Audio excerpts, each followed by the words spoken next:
How's everybody doing tonight? I just want to thank y'all for having me. Thank Ray, thank Ryan for what he just said. That was powerful stuff, man. This first song is a song called American Church, and it kind of paints a picture of not every church in America, but the unfortunate state of a lot of our churches here in America that we see today, the pursuits of the wrong things and not Christ. So this first song is called American Church.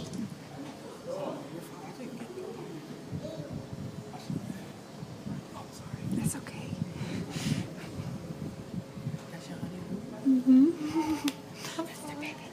was trying to reach. Oh yeah, Nicole. Nice to meet you. Amen.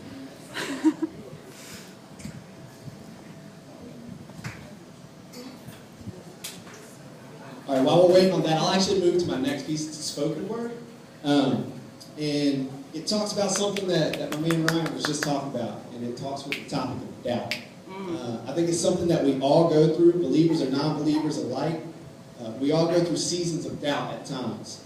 And it's going to be followed by a verse from a song that I can't take credit for writing, but I think it answers the question so beautifully. When we're doubting, when we're wavering, who's our anchor? Who we can find our security in?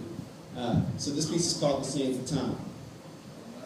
I feel like my faith is having seizures. God, it would really help if I could only see you.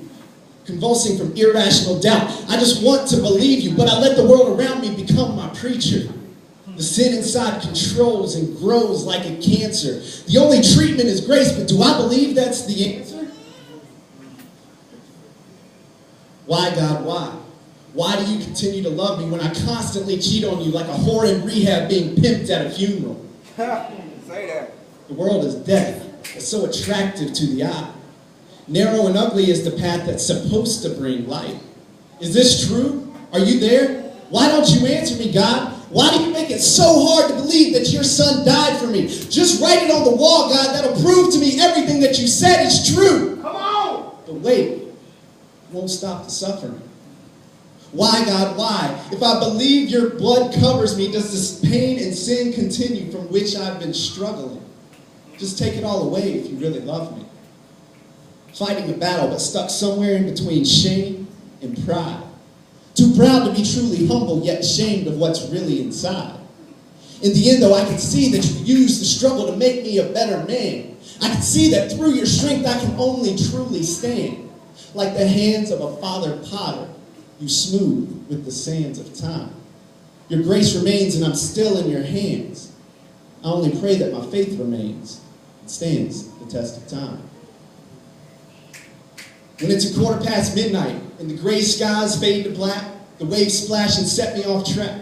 So my vessel might crash and collapse when I'm attacked and start wrestling in my head with these bad memories from my past. I'm aware of my guilt, overwhelmed in the smell of my blood as the sharks that surround me cast under a spell. They waited for me to fall, but when I fell, the water got still, and the blood that was spilled protects me. It's the same blood that cleansed me. The only defense against my nemesis, now I can rest, knowing that nothing can come against me unless the Father gives consent. Evil intentions will not disturb God's purposes or interfere, so who shall I fear if my anchor is secure?